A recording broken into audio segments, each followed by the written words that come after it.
With the Dexter Original Sin release date and Dexter Resurrection news dropping at Comic-Con, it's a great time to be a Dexter fan. With Dexter being on everyone's minds, I thought I'd do something fun and talk about some crazy differences between the TV show and the book series. Now, I'm going to save the craziest one for last, so be sure to stick around to the end of the video.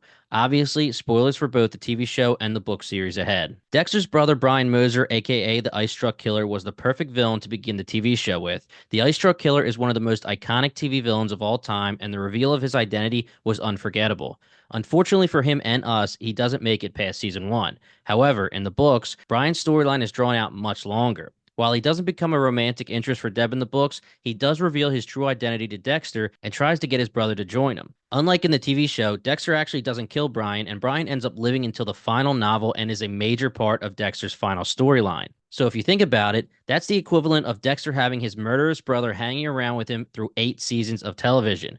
Pretty crazy stuff, and it's safe to say the show would have been very different. Both the TV show and the books talk at length about Dexter's dark passenger, the force that causes his urges to kill that he can't ignore. In the TV series, it's explained more as a mental illness Dexter has and an urge that he feels. Dexter explains the dark passenger as part of him, but he knows logically it's not an actual entity. In the book, while it's up for interpretation, the dark passenger is described almost like a spiritual creature or demon that actually appears in front of Dexter. In the books, there's a supernatural feel from the descriptions they give that is not present within the TV show.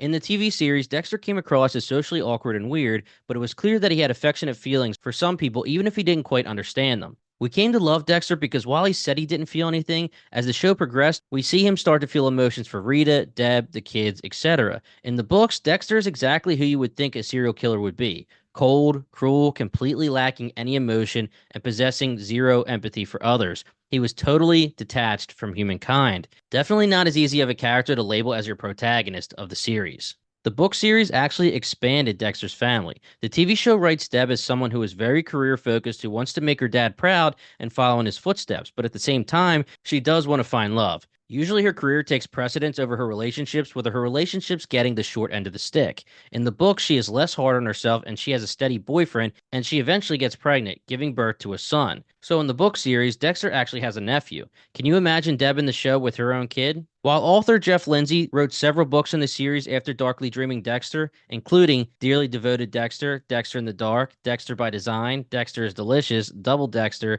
Dexter's Final Cut, and Dexter is Dead, only the first season actually follows any of the stories from the books. The rest of the seasons completely diverge from the novels, except for utilizing some of the characters and keeping the book's original concept of Dexter being a serial killer who works as a blood spatter analyst. So everything past season 1 is actually totally original. And finally, this is the most wild difference between the Dexter TV show and the books, in my opinion. In both the books and the TV show, Aster and Cody are Dexter's stepkids and Rita's biological children from her previous marriage with an abusive husband. There's no denying that in both the TV show and the books, the kids are put through a lot. But that is where the similarities stop. In the show, while they've been through trauma, they appear to be pretty normal children. However, in the books, Dexter notices dark passengers in them and secretly works to try and teach them Harry's code so they don't end up going on murdering sprees. In the books, Aster and Cody follow Harry's code and actually kill people, similar to Harrison in Dexter New Blood. Alright, so there you have it. 6 major differences between the Dexter TV show and the book series. If you'd like me to dive deeper into any of them, let me know in the comments. And if you like what you heard, please hit that subscribe button so you're up to date on all of my future videos. Alright, until next time, guys.